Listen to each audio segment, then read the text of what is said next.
Beautiful people, welcome back to our YouTube channel and thank you so much for joining the channel today. Guys, if you want to move to Europe, I did some survey and I realized that the visa to Malta, the study visa to Malta is not really that difficult, but again, you have to be very serious with what you want to do. Okay, now I'm going to be talking about the process of moving to Malta as an international student. I'm going to be calling it Malta, that is how I call it.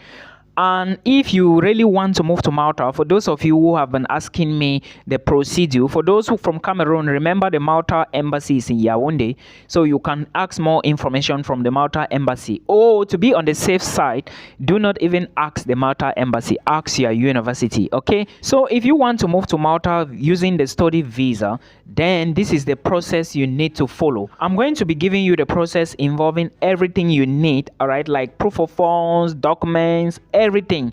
The first thing you need to do is to apply for schools in Malta. Now, there are a lot of schools in Malta you can select from. I talked about GBS Malta, Global Business School Malta. I talked about the University of Malta. I talked about MCAS and a whole lot of other universities. So please check that video and look at the schools you need. Check their programs. There are some that can teach you just management. Others can teach you business related courses. But if you are looking at science related, you also need to check other colleges and other universities, including the University of Malta. I mentioned everything in that particular video. It's on this YouTube channel, so please check it out. If you are new to the channel, please subscribe and do not forget that if you like this video, it is going to help the channel and the algorithm, because YouTube is going to recommend to many more people to watch, since it makes a lot of sense. Now, I'm going to be talking about this process, and for those of you who do not have the Embassy of Malta in their home country, please pay attention to these details. Before I proceed, you cannot migrate to Malta with your family at the same time using a study visa as an international student. So if you are an international student and you have been thinking that you can move to Malta with your family at the same time, then it is actually or practically impossible. Just know that when you get the visa, you move to Malta, get your residence permit and every other document done. After 1 year, you can then invite your family to come over to Malta. I hope you understand. Now, the process is as follows. If you want to move to Malta in 2024, universities or schools in Malta are open as I speak to you right now. The very first thing you need is to apply for a program, check the schools and check their requirements. Now, when you apply for a program after getting the admissions or whatsoever thing the school says, maybe they put you on a condition list or wait list or whichever list, but as soon as you get the admissions, you are required to pay part of your tuition deposit. Now, depending on the university you apply to, you may be asked to pay 25%, 50%, 75% or more. Now, after you've done this payment, because if you do not do the payment, you cannot proceed. So after you've done this payment, the school is going to give you all the necessary documents that you need for yourself and those that you need for visa application. Until the school has given you these documents before you can push through to the visa application. And the documents, I'm going to list them to you very soon, which include the proof of funds. For those of you who do not know proof of funds to study in Malta, in one of my videos, which most of you have watched already on this channel, I talked about moving to Malta and I said proof of funds is $15,000. Yes, that is a fact. But now I'm going to be telling you that the actual amount is 12,775 euros, all right, that you need in your bank account. This is from the Malta immigration. If you have 12,775 euros, because we are dealing with euros here, you can move to Malta. And remember, this money is when you do not have an accommodation on campus.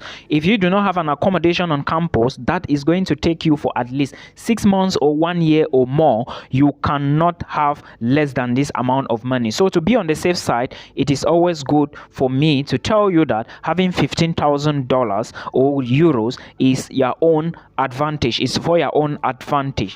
But if you have an accommodation, a long-term accommodation, in Malta, then all you need to pay is 6,000, approximately 7,000 euros, because already you have an accommodation document. And remember, this accommodation document must carry your details and must be signed by a legal person. Now, after you've done this, you've paid your tuition fee, right? And the school have sent all those documents to you. The next thing the school is going to do is they are going to send a message. After these admissions, your school is going to send a message to Indenty Malta. For those of you who do not have the embassy in your home country, Indenty Malta is the website, the official website, that is the body in Malta in charge of visa application. This your school will send a document, a letter to Indenty Malta, a request. All right, it's called a request, not a letter, not a document. And Indenty Malta is going to then send an email to you or a link.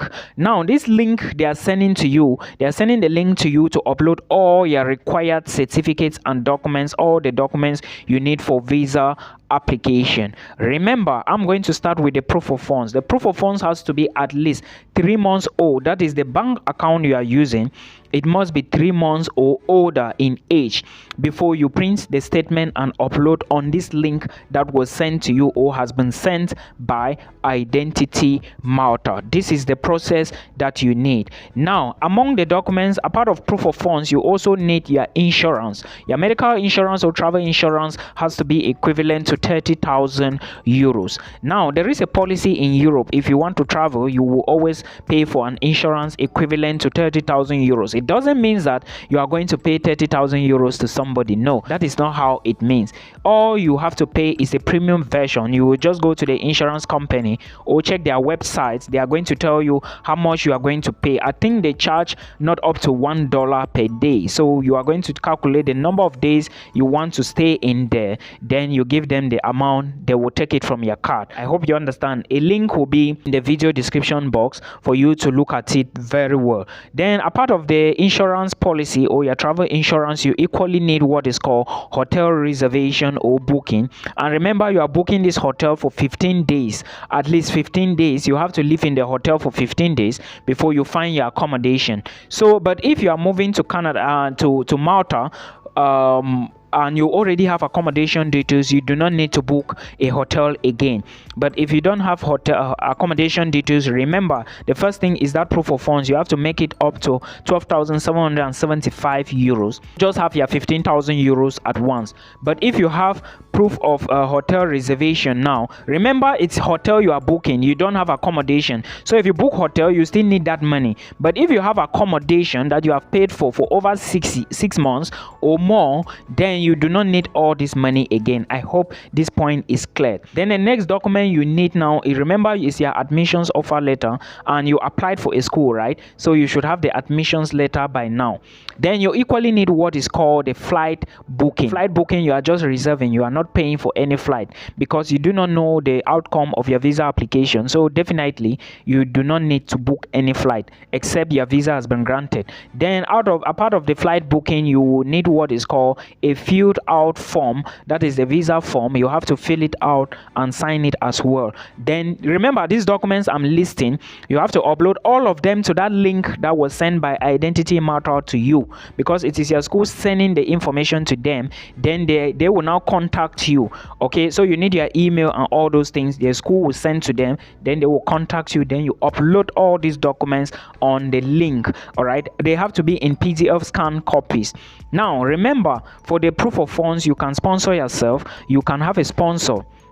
If you are sponsoring yourself, you should be able to show where you are getting the money from. Like I said in the other video that you must have watched, there is a lot of issues, and EU does not want people who deal with money laundering. So they want to make sure that they cap any money you are saying you have it. They can see proof that you are actually earning the money.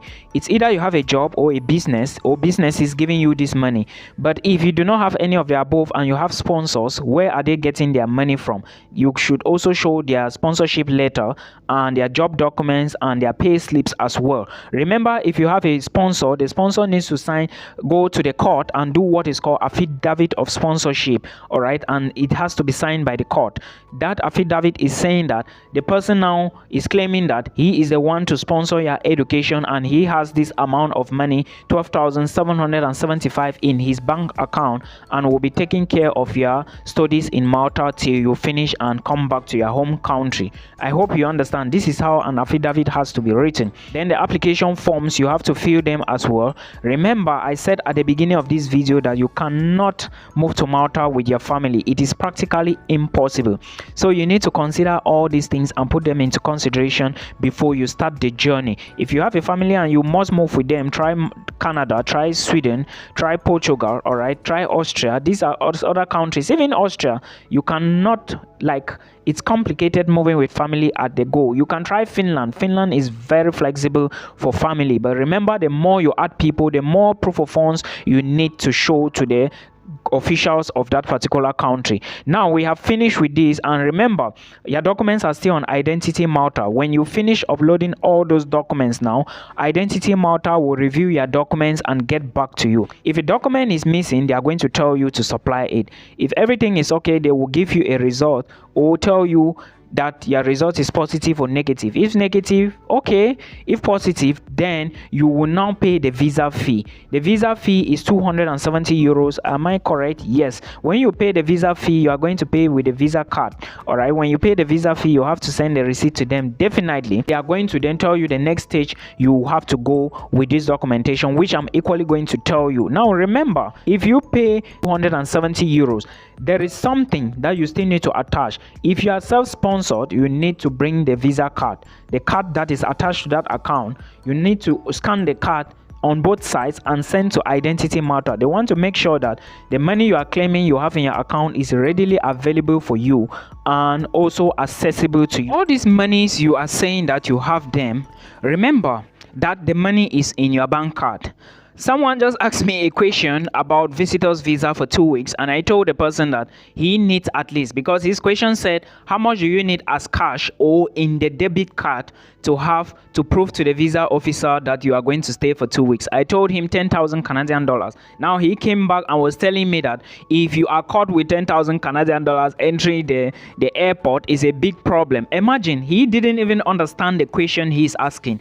And according to him, showing that you have 10,000 Canadian dollars in your bank account on your bank statement means that you are going to carry 10,000 Canadian dollars into this country. I don't understand. Guys, please always pay attention and look at some details. Okay, now anything that relates to your proof of funds, your bank statement, your sponsorship letter, your affidavit of sponsorship, or any document, the bank card, and maybe there is another document, I think they call it recommendation from the bank, to show that you are the one that owns that account. You need to attach them together as a single PDF and upload. If the file is too much, you reduce the file size and upload it to the online application. Remember, when this link is sent to you, when Identity Malta sends the link to you, they are going to send, the link is going to come in such a way that one document is going to go into one separate section. You cannot put two of them there. I hope you understand. So you need to merge to fit them inside. Then that is to say the link is unique. It is unique to one applicant and one document. So please pay attention to this. Then after you've attached all these documents, all the other documents that you attach on the link, including the banking documents and every other thing, you need to keep the originals, because Identity Malta will ask you for all these documents. Remember, this bureau is in Malta. This is for those who do not have the Malta embassy in their home country. So you will keep these documents. When they ask you, you put everything in an envelope, then you ship it to them. Remember the shipping fee. I think the shipping fee is going to be within that 270 euros. I'm not very sure. Anyways, your school is going to give you all these details, or the embassy. This is for those that does not have the embassy in their home country. There's for those that have the embassy in their home country, you have to go to the embassy physically with all these documents. Then after you send all these documents to them, there is going to be an interview. Remember the interview, they just want to know why you want to study in Malta, if you are the one who is going to sponsor yourself, your source of income, all right, what you do to get that money, what is your purpose, and if you really want to live in Malta during your study program, and why you choose Malta and not the UK or Canada or US or any other country like Greece or the Netherlands. So these are some of the things they want to see. And of course, you are not going to see the interviewer, guys. So before you go there, make sure everything you submitted on that visa application, you should be aware of it. Someone told me his visa was rejected because of what an agent did to him. Yes, that is when we talk, some people don't understand. You get to somebody to do your visa application, let the person be informed and give you all the details you need. Because if you go to the interview and start saying something else, they are not going to look at it. They don't even know that your appointment or maybe your documents or your application was done by somebody. So you have to be careful with all these things you are doing, guys. It is very, very important. So please pay attention to all these details before you go for the interview, because the interview is not going to be from space. It's going to be about all the things you said you have or all the documents you uploaded. Then if you have all these things, after the interview, your visa will be granted to you and you move. Remember, I said you cannot jackpot with family at the initial stage as a student in Malta, but they can join you later on. More videos will come up about Czech Republic, Switzerland, and a whole lot of other things. Remember, there is a scholarship which is open in Hungary, and I will be bringing more videos about it.